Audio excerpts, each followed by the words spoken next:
Here we have a 2023 Toyota Tundra Hybrid Crewmax Platinum. This features the V35A twin turbo V6 engine, 3.4 liters. Unfortunately has been the source of many problems for many Tundra owners. Now Toyota went and had to go and change and created a new engine for their Tundra, their full-size pickup truck, and replaced what they knew was ultra reliable, the 5.7 liter V8 that was naturally aspirated, that God forbid you actually go hundreds of thousands of miles. Why would you replace such an engine like that or a vehicle like that? In all the infinite wisdom, Toyota had to go and try to become all innovative, replace what they had with something new, more competitive. Of course, emissions regulations and the entire marketplace screamed and hollered. Other than the true die-hard Toyota loyalists wanted to replace this with something newer. So here we have the latest and greatest Toyota Tundra, which has this new 3.4 liter twin turbo V6, as well as the Lexus LX600 are also both recipients of such an engine.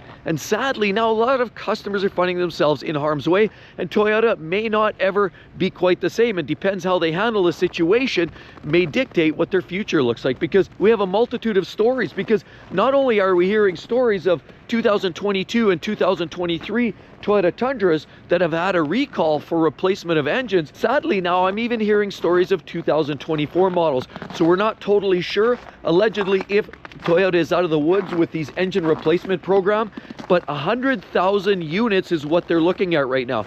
It could take months, it's probably going to take years to replace a lot of these engines and get customers back on the road. But unfortunately, a lot of customers are snookered. It's not just a clean getaway like everybody assumes. But we're going to tell you a few of the stories. For example, by Damien has himself a 2022 he bought for $60,000 a couple of years ago. We want to share that story. But here we have this great looking truck. Obviously, it's a very slick looking unit. Look at the slider at the back. It's a different design, LEDs. Of course, gorgeous looking style, full-size pickup truck, like the flares here. And yes, they have these beautiful rims here, Toyota. They're doing great things. Otherwise, I mean, Toyota definitely has had the reputation.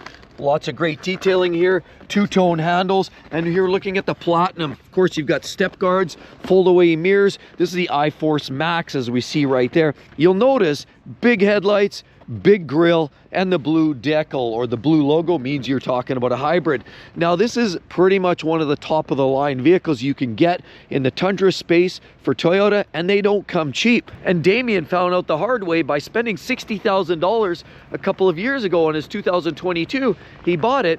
Lo and behold, all of a sudden to find that he had the infamous rod knock, check engine light, get that vehicle to the dealership. And then what had happened was his news from the dealer gave him one of three options. You wait around for months, maybe years, to get that engine replaced through that engine replacement program by Toyota. Serious inconvenience, and what do you do for that time and duration? The second option is Toyota offered to potentially buy his $60,000 truck back from him for $35,000, which seems a little insult to injury. Or the third option is trade in for a brand new one. None of these options seem like great ideas, especially considering you just spent a significant amount of money. And sadly, a lot of customers are going through the same experience, buying one of these Tundras only to hope and pray that they don't have a serious engine problem. And sadly, this is just where it seems to be right now. Now, allegedly, there was conversation that you had metal particulate that was in the engine that wasn't due to cleaning or proper flushing. But there's all kinds of different storylines. Initially, when people went in with some of the early generation engines and they said there were some problems, there was some discussion and pushback. Were you using some right fueling? Were you possibly not taking care of it? How about the right oil, the right grade? Were you doing the oil services? And sadly, a lot of people were getting the pushback and saying, hey, maybe it's something you did. Maybe it's a little operator error. Couldn't possibly be a Toyota problem, could it? But unfortunately, there's been more and more cases creep up every single week during that first couple of years. And I've always said, never buy the first 2 to 3 years of any model. It doesn't matter which brand, what make, or what manufacturer.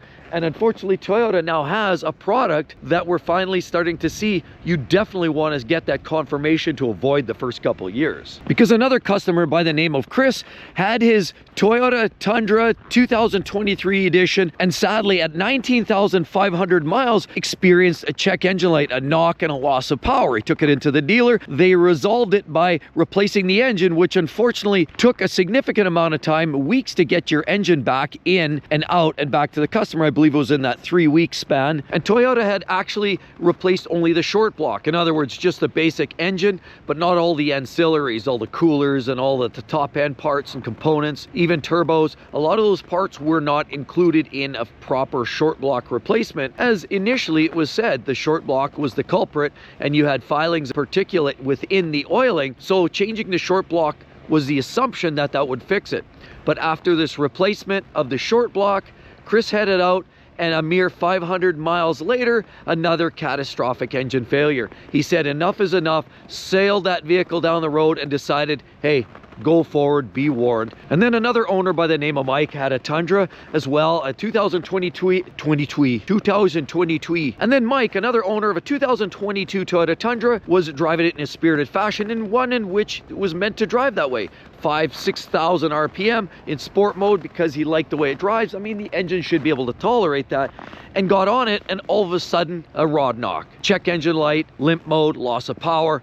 Took it into the dealer and realized that engine was gone as well. Sad state of affairs, and it was a dangerous condition as Mike was cruising along at a decent speed. It highlighted the concern and the potential risk when an engine catastrophically fails while driving at speed. Could you imagine hitting the freeway, or could you imagine trying to make a left-hand turn in front of busy traffic, and all of a sudden your engine goes? Your vehicle stops dead, and what do you think is going to happen next? Walter as well said he was kind of done with it, with the fact that between the fuel line recalls and some of the other challenges and the engine issues, that it just didn't inspire a lot of confidence. And funny enough, when these trucks first came out, I knew an owner who picked one up. And then there was that recall. I'm not sure if you remember the recall about the wastegate. And the wastegate's that valve that blows off excess boost, allows so much boost pressure into the engine and discharges the rest. Well, the wastegate is a system that failed. With a lot of these trucks, you had to disassemble a whole part of the front end, bumpers, grills, a lot of parts had to come off to replace that wastegate.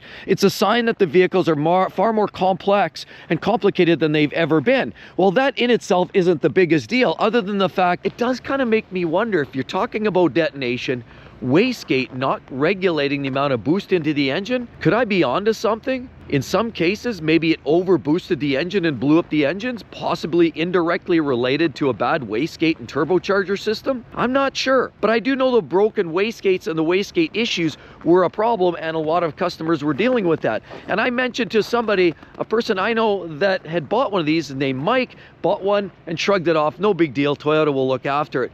But it was a precursor, sign of things to come for Toyota. And unfortunately, many recalls, whether fuel lines, wastegates, and of course now engines and many other issues, have crept up for this brand new redesigned Toyota Tundra. It's unfortunate because it's a beautiful truck and it was promising, but time will tell with that 3.4 liter called the V35A, how reliable this vehicle can be. Maybe in 5 or 10 years, it'll be perfect again, like most other Toyota products. But all I know is you start adding extra complicated parts. These vehicles are more complicated than they've ever been. You've got hybrid systems. You've got twin turbos, direct injection, variable valve timing. You've got high boost, high pressure, high performance, and high output. All adds up to more potential for catastrophic failure. If I know Toyota right, they'll likely do something to try to fast track the process and try to get these vehicles back on the road again.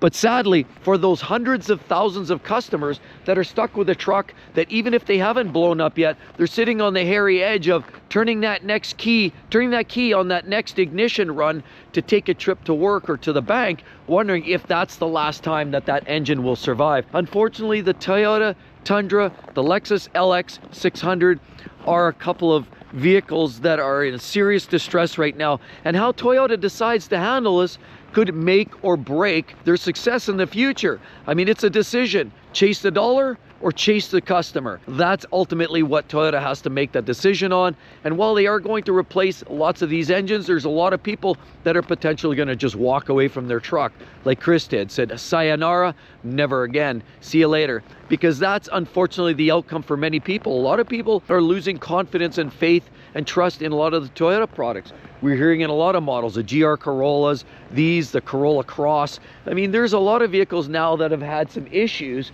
This one being, of course, the most catastrophic in recent days. But unfortunately, Toyota, this may be the beginning of the end. And with all of that said, if you want to hear more about Toyota and why I ended up buying one of the last most reliable Toyotas, you're definitely going to want to check out that storyline. Hope to see each and every one of you on the next one. See you real soon. Bye-bye.